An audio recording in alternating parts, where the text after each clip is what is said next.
Moment to kind of gather ourselves again because I know you spent a week in school and sometimes I can kind of disorient you. So, there's 3 weeks left until the end of the semester.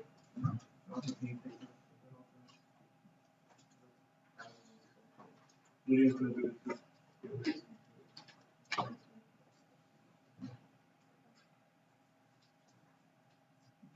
Today we're gonna start the last unit. Okay, this last unit I had it planned to take until Thursday to be able to teach it. Then towards the end of that last week before Thanksgiving, I was told that this Thursday I'm gonna be pulled out for an in-service. Like I'll be here in the school, but I won't be here in class. So I made that a lab day. You can just go to the lab and work on your assignment for the week. Friday we were already gonna be in the lab. It was to take a practice test. As of now, we're gonna hold on to that. Depending on how this goes for this week, that might change. But I think I can teach this in 3 days. I think 3 days should be enough. It's not a super long packet or anything. Then you have for this unit, there is no quiz. It's just a test.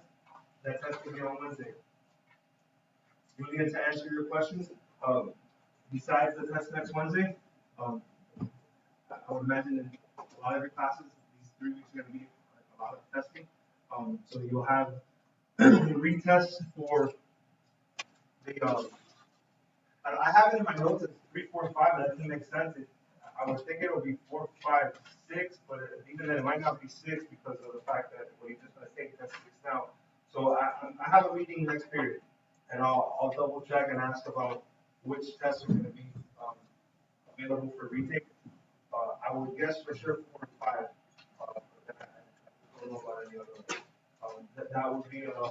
That would be next week. If you look at the calendar that you guys have access to on class, you can see what days those pertain to. Then that last week is basically all just finals. Your final here will be on the computer, unless that changes last minute. There'll be a final schedule coming out. That Wednesday, Thursday, Friday are early release days. Those are half days. You guys get out at 12. The Monday and Tuesday are just regular days. Typically, don't hold me to this, but I've been here that long, but I want to say that on that Tuesday before we leave, you'll take your first period exam. And then the next 3 days will be the rest of it. And they usually do it where the 3 lunch periods.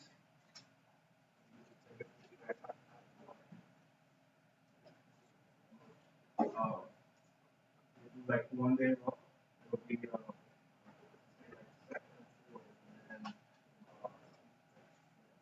like 4th, 5th, and 6th get split up into each of those days.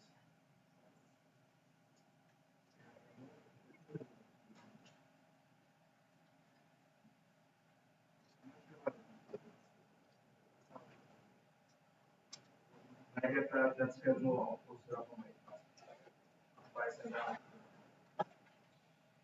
So any question on anything I said?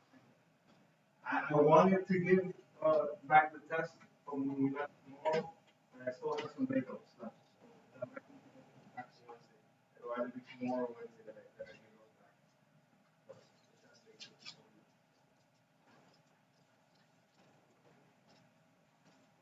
All right. So here we go. Last minute of the semester. We are keeping the adjective rational, but we're changing the noun to function. Because we're changing the noun to functions, then we can also change the verb, like what we're going to be doing, to graphing. What are some nouns that we saw before? We saw expressions, rational expressions. What did we do for rational expressions? Any expression. Yeah, I mean, expressions can also be factors, but yes, typically for rational expressions, we definitely did simplify. Simplify means add, subtract, multiply, divide. Then we went on to equations, rational equations. We do any type of equation. Yeah, you solve them. Well, now with functions, we're going to graph. So the fact that this is rational still means that we're going to have a polynomial over a polynomial. That's what you saw in the last unit. We took the last test on. But now, because this is a function, we're going to introduce a second variable. Basically, on the other side of the equal sign, it'll be a y equals f of x. So that allows us to graph. When we graph, you're going to see a familiar word that you saw way back when we did polynomial functions, but you're going to see sketch. And say not to just graph, but we'll say sketch a graph, which implies a certain level of imprecision. One of the things I'm also going to ask in this meeting next period is to try to iron down and make sure I know how much a graphing calculator is going to be allowed and if there's going to be any restrictions placed as far as graphing calculators go. We do not have a class set of graphing calculators, but those of you that do have graphing calculators are at a bit of an advantage when it comes to this because the calculator is most effective for you. It's a graphic unit. If we take the graphing calculator out of the picture, there will be a certain level of imprecision. We can kind of gather up clues beforehand, but unless you're going to go in and use test points and plug in an x and get a y, and plug in an x and get a y, and plug in an x and get a y, your graphs can only be so precise.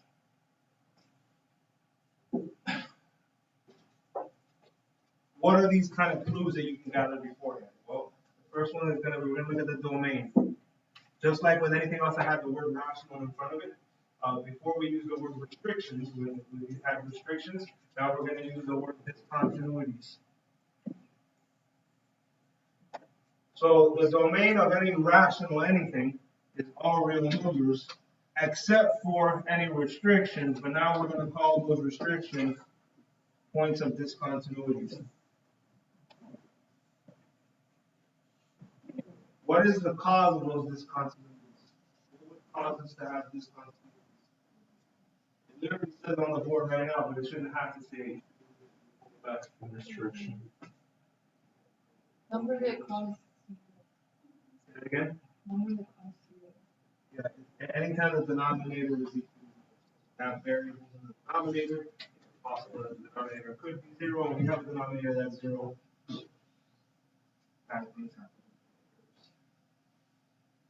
These should be the first functions that you graph, dating back to whenever you started graphing with lines and parabolas, where now these graphs are not going to be continuous. They break off. They have what are called branches. So like, part of your graph could be somewhere over here, and you have another part of the graph over here, and another part of the graph is over there. Rational functions lack, not all of them, but most of them lack continuity. You can't just put down your pencil and leave the pencil down on the paper the entire time. You have to draw a piece of it, pick up your pencil, start again. That's caused by points of discontinuity. Now, physically, those points of discontinuity can manifest itself in more than one way. Like it visually could look like different ways. The first is a hole. You could have a graph that, you're going along graphing, all of a sudden, the graph just drops out of nowhere into a hole, and it pops out on the other side. These holes are caused by removable discontinuities. And what word do we already know is synonymous with discontinuity? Yeah, it's like a restriction. So if you go back to your restrictions that when we used to factor to find the restrictions, if you have a factor that cancels the discontinuity that comes from that factor that cancels, what ends up looking like a hole. So like here, look, discontinuities come from the denominator. That is not new. I knew that from before. What is x not allowed to be there? Yeah, x can't be -2. But what I'm telling you now is because that x plus 2 cancels with the factor on top, if I were to graph this, if I were to say this is my graphing calculator, when x is -2, there would be a hole there. The graph would be going along perfectly fine, and it would just drop out of nowhere and pop out the other side.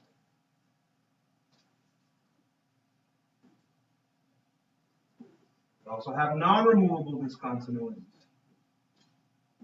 Like if you look at this example here, right? We already know how to find restrictions. What is x not allowed to be there? 2. But because that x minus 2 doesn't cancel with anything, that discontinuity is referred to as being non-removable. And the way that that looks like on the graph, it's like a vertical asymptote. Asymptote is one of my favorite math words, along with apothegm and hypotenuse. One word to say. But it should not be the first time you've ever seen it. You guys should have experience with horizontal asymptotes, which we're going to look at. Horizontal asymptotes also do appear in rational functions, but you've seen them before. You better remember, first period was like half one of those.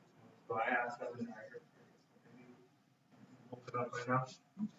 Out of your turkey handle. When the line comes to Well, it doesn't necessarily have to be at zero, but yes, no, yes, an asymptote itself is an imaginary line that your graph approaches but does not touch. What I'm telling you here is that besides horizontals, which we'll talk about in a minute, fractional functions can also have vertical asymptotes. So yes, conceptually, you're right. It's an imaginary line that your graph gets close to but never touches. What I'm asking you is just, do you guys remember? I don't believe you've seen vertical before, but do you remember when you've seen horizontal? Yes. When? Who said that? Exponential. Algebra 1.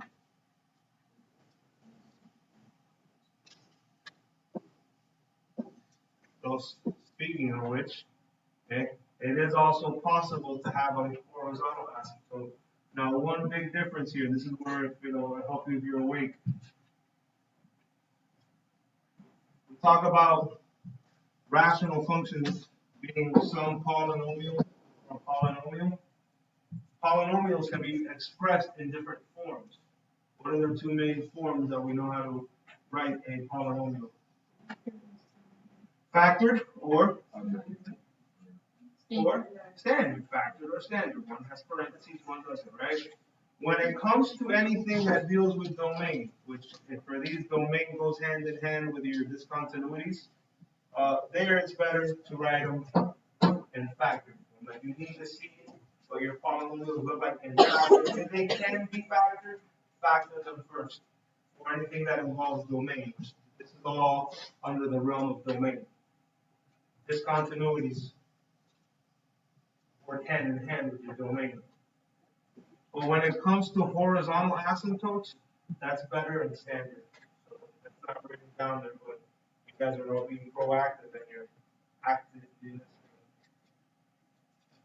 So you just heard the teacher say, hey, for vertical asymptotes and poles, we need to factor, but for horizontal asymptotes, we want to see what the polynomials look like in standard form.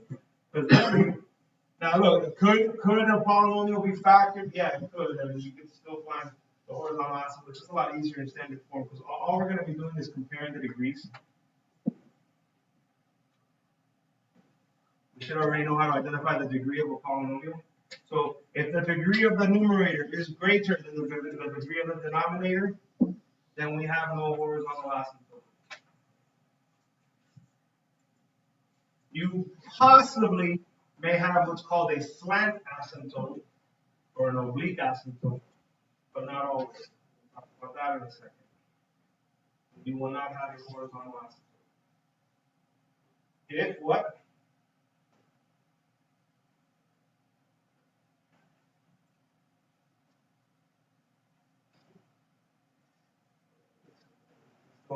If, like, when would I not have if? Like, when would I not have a horizontal asymptote? If the degree of the numerator is greater than the degree of the denominator. All we're doing is comparing degrees. If the degree of the numerator is less than the degree of the denominator, we have a smaller degree on top.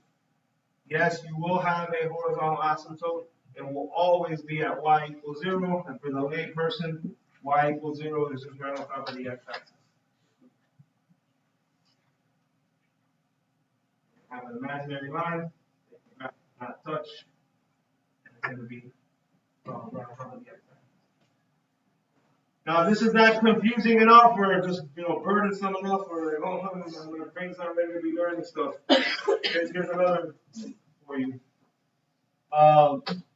vertical, when, as it pertains to rational functions, vertical asymptotes always hold true. You will never be able to touch a vertical asymptote. Those are, I don't know how to say, there are no exceptions. An asymptote cannot be touched at all. Horizontal asymptotes, sometimes they can be crossed. How would you know? Well, either with a graphing calculator or Which one can not be crossed out? verticals. Verticals are never going to be crossed. Like verticals will always hold true. If what an asymptote is supposed to be is a line that your graph gets close to and never crosses, verticals, there are no exceptions. But with horizontals, sometimes those will be crossed. Sometimes your graph will cross a horizontal asymptote. Keep that in mind. And then finally, the last, so we talked about what happens if the degree on top is bigger, what happens if the degree on the bottom is bigger, what's the last possibility that we haven't approached yet? Yeah, what happens if the degrees are equal? If they're equal, then the answer is yes, we will have a horizontal asymptote. And it will just be at whatever the quotient is of the least coefficients. You just divide the numbers in front. Whatever the least coefficient of the numerator is, whatever the least coefficient of the denominator.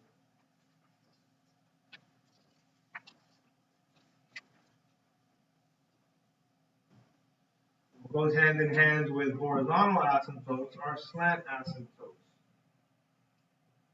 Depending on the book, some books call them oblique asymptotes. It's the same thing. You see either word. You cannot have a single graph that has both of these. You can't have both a horizontal and a slant. You won't find it explicitly written there, but you can write it in. You cannot have both. The only way that you can have an oblique asymptote is if the degree on top is bigger, because then we have no horizontal. But the slant will only appear if this degree on the numerator is one more than the degree on the denominator. If it's specifically just one more, one greater. So like a fifth degree divided by a fourth degree, a third degree divided by a second degree, a 10th degree divided by a 9th degree. That's the only way that you can have a slant. Now the way that you would find the slant is you would actually go ahead and divide. In the past, when we've divided a bigger degree by a smaller degree, we've used either long division or synthetic division. You can use either one. The difference here is that we would ignore any remainder. We'll get through a few examples of that. Think of it this way, right? If you divide a polynomial that is 1 degree greater than its divisor, what should be the resulting degree? If I divide a 6th degree by a 5th degree, what's my resulting degree going to be?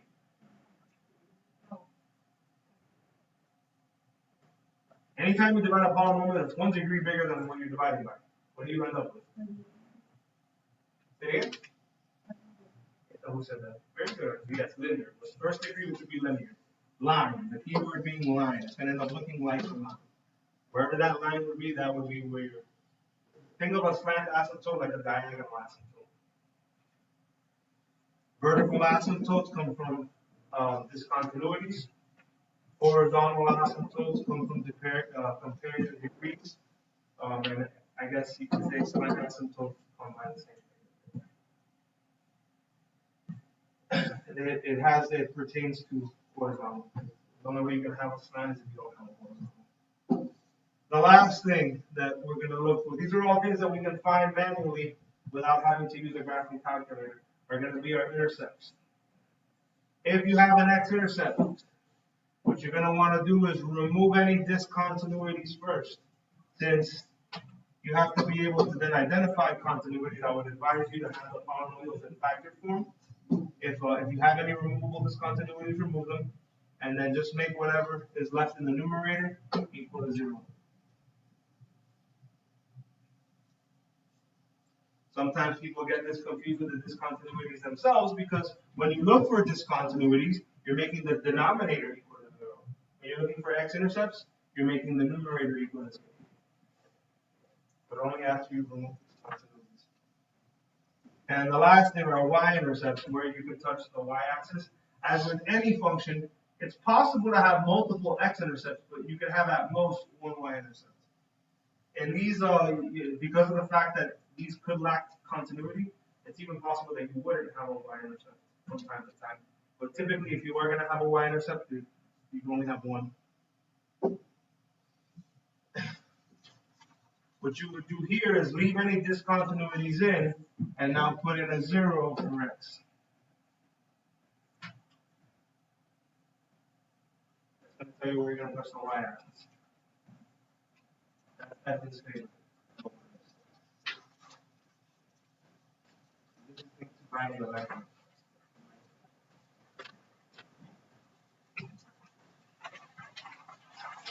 Alright, so let's start some examples. Last period, I was able to start like the beginnings of a graph, but I spent the majority of the period just looking for these components. So these first few examples are going to ask us to find the domain, which we're already used to. That's not new. What's the domain of any rational anything? All real numbers except for restrictions, which we're now calling discontinuities. So once we find those discontinuities, we're going to want to know what type of discontinuity are they going to be. Leading up to a graph, is it going to be a hole, is it going to be a vertical asymptote? And then just for fun, we're also going to find x and y intercepts. Anything involving domain or discontinuities, we want to be able to see these polynomials in factored form. If they give it to us in factored form, already great. Now we want to see if we can factor them. Can any of these polynomials be factored? Which ones? In this case, just the denominator. So let's go ahead and factor that. Can't do anything with the numerator, but the stage is x plus 3. How can I factor that denominator?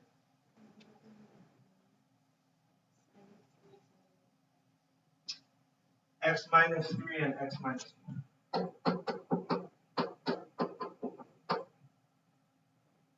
Negative 3 times negative 1 gives me positive 3. Negative 3 plus negative 1 gives me 3.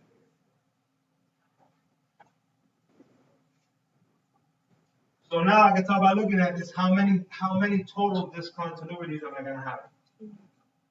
I'm going to have 2. There are 2 possible ways to make the denominator be 0. Not new. We've already done rationals before we left, so I should be able to tell you, hey, x is not allowed to be positive 3, and x is not allowed to be positive 1. That's not new.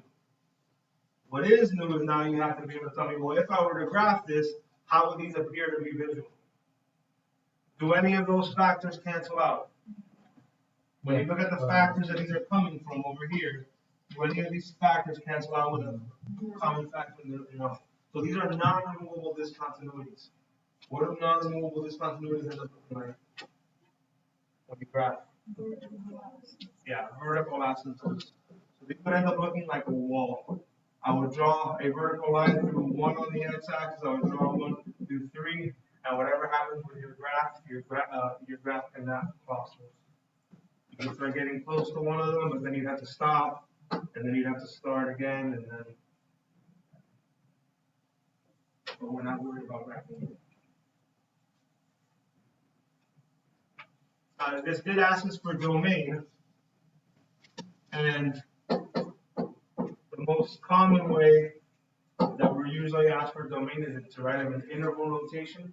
So let's see, if this is what x cannot be, somebody express to me what x can be in interval notation. Yeah. No, negative infinity up until 1, that comes first, yeah. Union between 1 and 3 is fine, that interval is also okay. And then union, and then from 3 to positive infinity.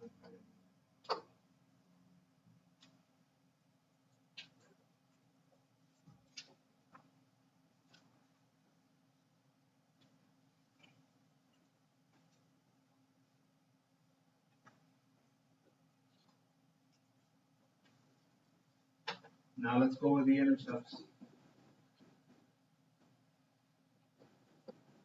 How did I say to find the x-intercept? I want to figure out where I'm going to press the x-axis going to. Remove any discontinuities first, if you have any to remove, but if not, but then yes, make the numerator equal to 0. The way I found these discontinuities was, in effect, I made the denominator equal to 0, but to find x-intercepts, you make the numerator equal to 0, but after you've removed any discontinuities. So if x plus 3 were to be equal to 0, that means that x would be negative 3. And that's the way I can explain it. That means that this graph would touch the x-axis at negative 3, 0.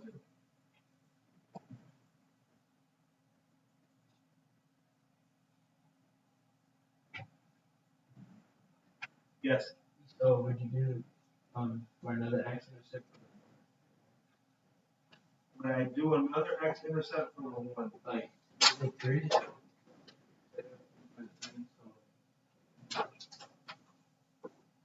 this came Oh, from the numerator. Yeah, that's my son. Things that x can't be come from the denominator. Things that x can be, specifically on the x-axis, come from the numerator. If you remove any discontinuity and then cancel out the numerator, All right, so this question is, like let's say this would have been a plus 3, right? And this would have canceled out. Well, then yes, then I would have nothing in the numerator to make equal to really big. What would be here would be a 1. But 1 cannot be equal to 0, so yeah, in that case it would not touch the x-axis. The graph would not touch the x-axis. Then there has to be a variable to make equal to 0. Okay, how about a y-intercept? How did I tell you to find y-intercepts?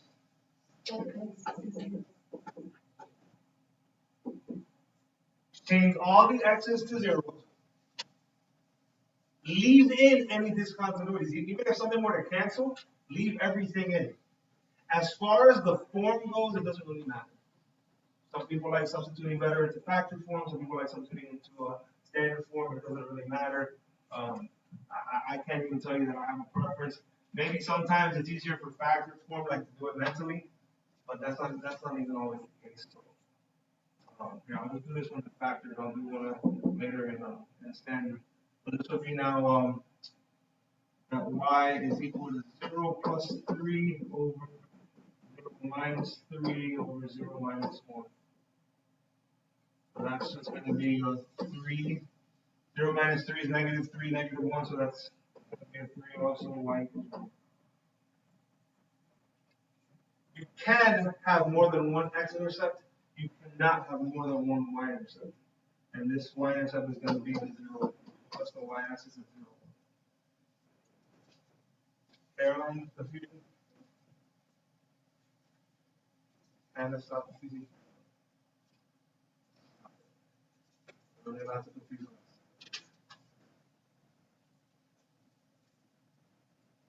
Any questions? What we're doing is we're building up, we're using this to look eventually back. I was able to start one graph last period. Here's another problem, same direction. Let's find the domain, any points of discontinuities, and the intercepts. In order to find anything involving the domain or points of discontinuity, you want to factor. Can any of these polynomials be factored? Yes. Au contraire. Oh, yeah. And there's not a difference in squares, there's a sum of squares. So no, nothing here can be factored. Alright? And since the numerator and denominator are not the same, there might be a discontinuity, but I need to make that equal to 0 to see what comes from that. But I know it's not, whatever I get from there is not going to be removable. And when I do make that equal to 0 and solve, I end up having to take the square root of negative 1. Yes? An imaginary number that No. exists on a graph? No. No. Now, this is not a complex plane. This is a real plane, a Cartesian coordinate plane. There is no place for, the definition of a real number is a number that has a place on a number line. When we are on a graph on a Cartesian coordinate plane, it's just two number lines. You have an X number line and a Y number line. There are no imaginary. So there is no real number that I can put into this denominator to make it equal to 0. There is none. So therefore, that means there's not going to be any restrictions. Or now what we call discontinuities.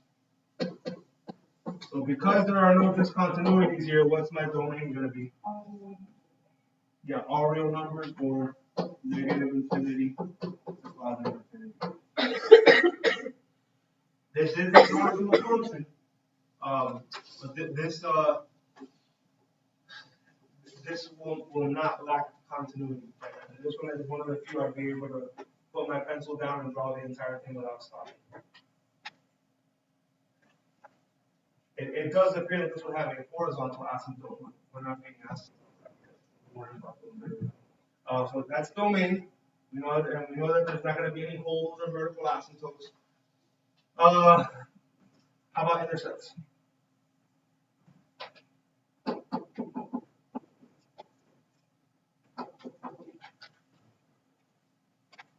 How did I try to find intercepts? Specifically x-intercepts.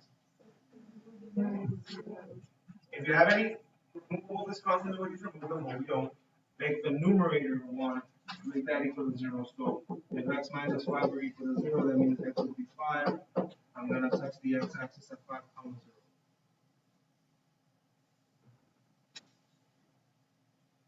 And that's a little bit weird because, and we'll get into that later. They already mentioned how vertical asymptotes are absolute. Those cannot be crossed, but horizontals can. Yeah, so I mean, not that it's even part of this problem, but look, when a degree is bigger or bottom, right? Anytime that the bottom degree is bigger, we're supposed to have a horizontal asymptote right on top of the x-axis. But this is telling me that I can't, that I will touch the x-axis at 5, 0. So actually, this appears to be one of those where the horizontal will get crossed. If there's a dispute between like an intercept and a horizontal asymptote, the intercept wins.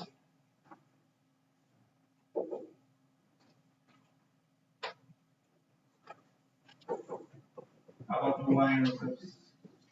How do we find y-intercepts? Yeah, put in a 0. And this I couldn't factor, so there's only one version I can plug in that 0 for. So that'll be 0 minus y equals 0 minus 5 over squared plus 1, which is just negative 5 over 1. I will touch the y-axis at 0, negative 5.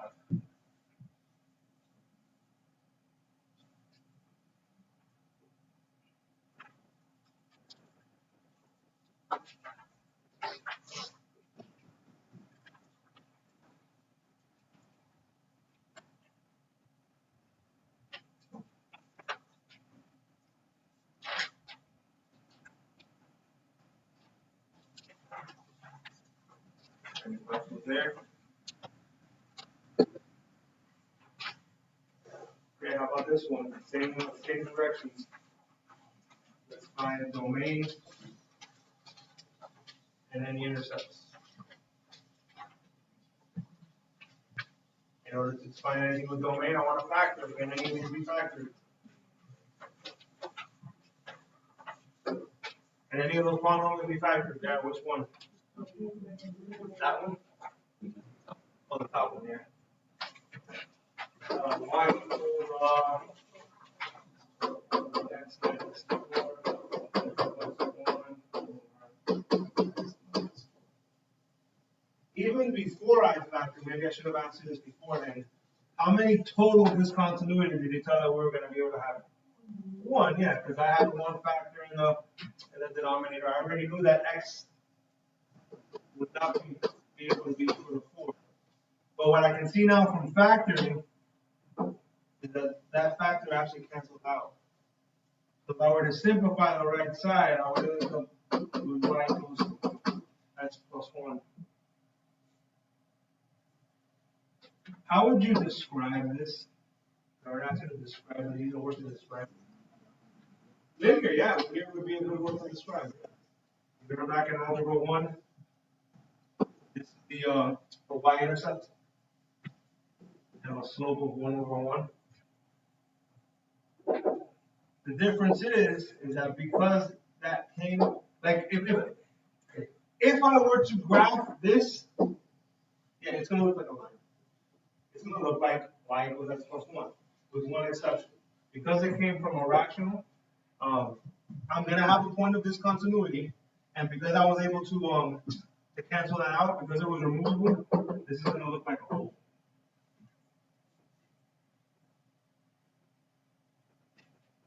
Now the other type of discontinuity is a vertical asymptote. That looks like a wall, it's like a vertical line, but a hole is a location. And not that I need it for now because I'm not graphing, but just for future purposes, like if I'm trying to gather up as many clues as I can as to what my graph is going to look like. If I want to know specifically where this hole would be located at, a hole is a location. What Isha would do when she wakes up is she would get this 4 and plug it into what's left over after it cancels. So like after I canceled out the x minus 4, what I was left with was just x plus 1. If I plug in this 4 in there, I would get y equals 4 plus 1, y 4 plus 1. 5. So this will have a hole at 4 comma 5. Not really necessary now because we're not graphing, but if we were to graph, that's what it would look like. I would have a graph, and I can tell this is a positive slope. It would cross at 1, but whenever I get to 4 comma 5,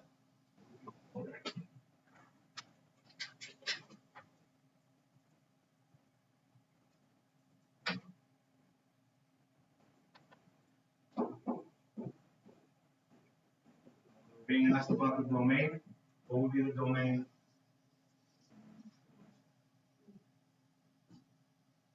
If this is what x cannot be, then what can x be? From negative infinity up until 4, union. Yeah, the 5 has nothing to do with anything. It would be the 5 is a y. Domain has to do with x's. So from negative infinity until 4, and from 4 to 5. Right, Isha?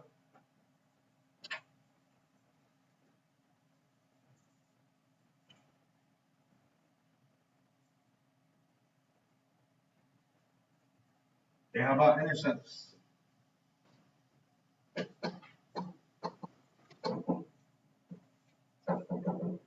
How do I find x-intercepts? If I have a factor that cancels, go ahead and cancel it. In this case, the first time I do, and then if there is a factor, this is kind of what Jonathan was asking about, if there is something left in the numerator, which there is, just make that equal to 0. If there's nothing left in the numerator, then yeah, you're not going to have an x-intercept. But here I do, x plus 1, x plus 1 is 0, x would be negative 1, I'm going to touch the x-axis at negative 1 comma 0. That's going to do it.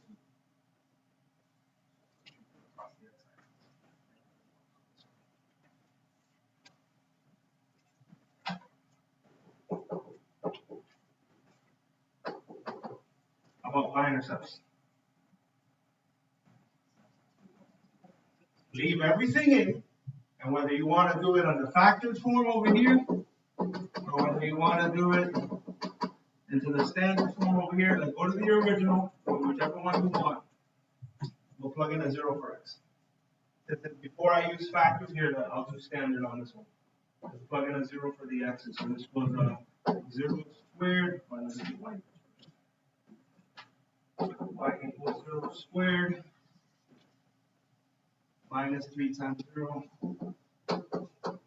That's 4 over 0 minus 4. All these zeros cancel out, and it's just negative 4 over negative 4, which is 1. I'm going to first the y-axis at 0.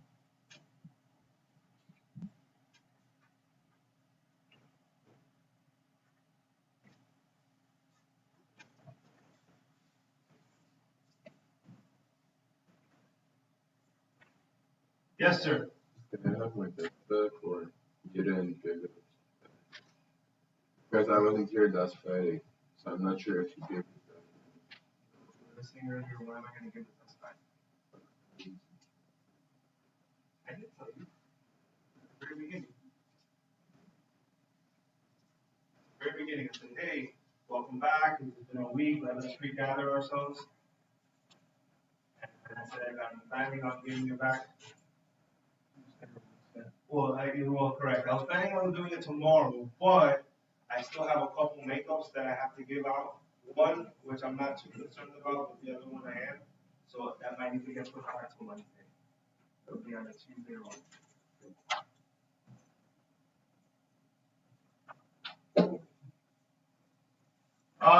So we've covered domain, we've covered x-intercept, y-intercept, we've covered responsibilities. The one thing we haven't covered yet are the horizontal and the slant asymptotes. But before we get to that, let's do a couple more, just practicing identifying vertical asymptotes and holes. What single word can I use to describe both of those? What do those have in common, the vertical asymptotes and holes? Say it again? These are both types of discontinuities. Both of these come from the denominator.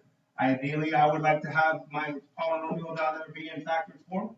So I can tell and see if it cancels out, if any of those factors cancel out.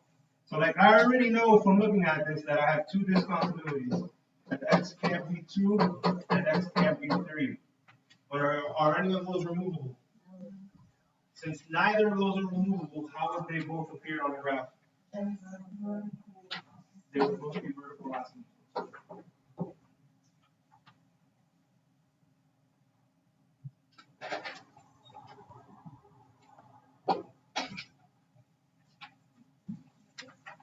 I can already tell from looking at this that I'm going to have one discontinuity. X here cannot be -1. But if I want to figure out what that's going to look like, if it's going to be a hole or a vertical asymptote, I need the first factor, which on the top here is the difference of squares.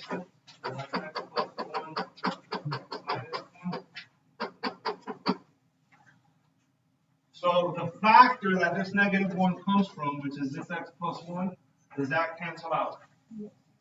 And because it cancels out, this would be a hole. Just to show off for your friends and stuff, and we're not going to graph here, so this doesn't really matter.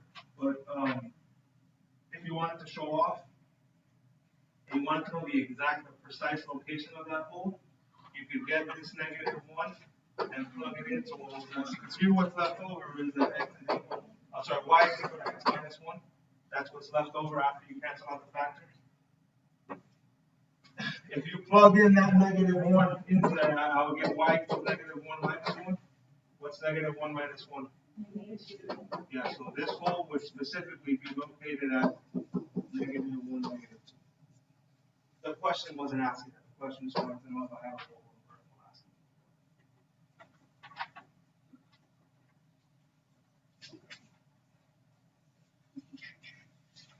And then finally, let's move on to the last phase of this horizontal asymptotes and then possibly slant asymptotes. Here, the best form is for the polynomials to be in standard form, because all I want to do is compare degrees. So look at this first one. What degree is the numerator? 1. What degree is the denominator? 2. Which one's bigger? The denominator. Every time the denominator has a bigger degree, am I going to have a horizontal asymptote? And if I do, where? Yes, I will. Where will it be?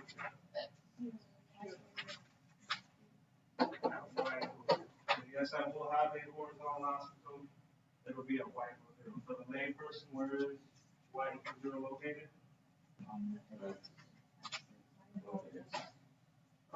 January line.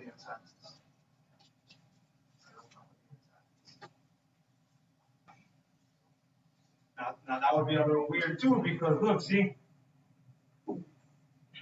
that x minus 2 that's up there would suggest to me that I'm supposed to also have an x-intercept. So that's weird. How can I have this imaginary line that I'm not allowed to touch right on top of the x-axis, but then this is telling me that I'm going to have an x-intercept? Well, what I'm hoping is that if I were to factor this, that it would cancel. And it looks like it wouldn't. That would be x minus 3x plus 1. So this looks like if I were to graph it, this would be a horizontal asymptote that would actually get jumped. It would be, you'd be able to cross it. Because you know, that imaginary line, here's the graph. This imaginary asymptote would be there, but this is telling me that I'm allowed to touch the x-axis at 2. So that one would, verticals can never get jumped over, but horizontals sometimes they will.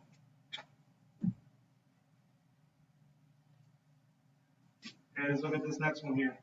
Am I gonna have a horizontal asymptote, yes or no? And if I'm gonna have it, what's it gonna be? What's the degree on the numerator? What's the degree on the denominator? 1. When the degree on top is bigger, there's no horizontal asymptote. But wait, there's more. If the degree on top is exactly 1 bigger than the degree on the bottom, which it is, we will have a slant. But, oh no, how would I have to find this? Because the slant you have to define it. Lines look different. You have to actually divide it. Now you don't have to worry about the remainder. Because whatever the remainder is, you would discard it. But I would divide 2x minus 5 over. If this is something that you can divide synthetically, you would. But because of that 2 in front, I can't. Let me do this quickly before time runs out.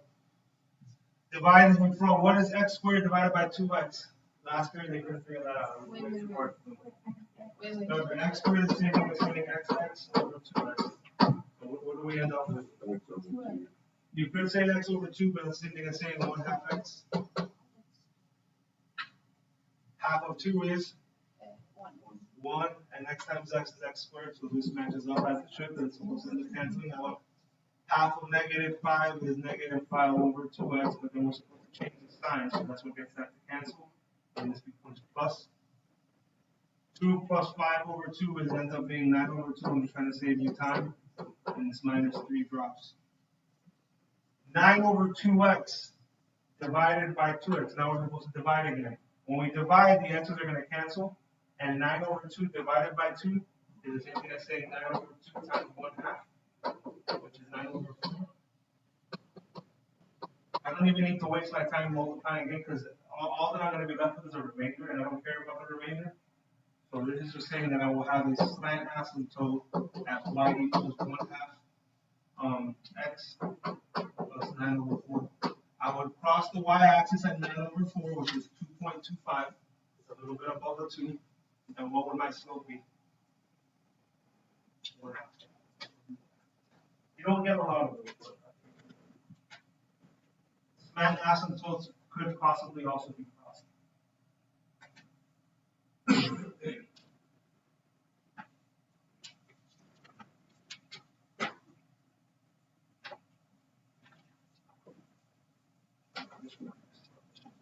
All right. How about that one there? Is this one going to have a horizontal asymptote? Why? The degrees are the same. When the degrees are the same, as long as you're in standard form, just divide the numbers in front. The numbers in front here are -2 over 1, which is -2. So if I were to graph this, here's my x and y axis. I would find -2 on the y axis. I would have a horizontal asymptote going there.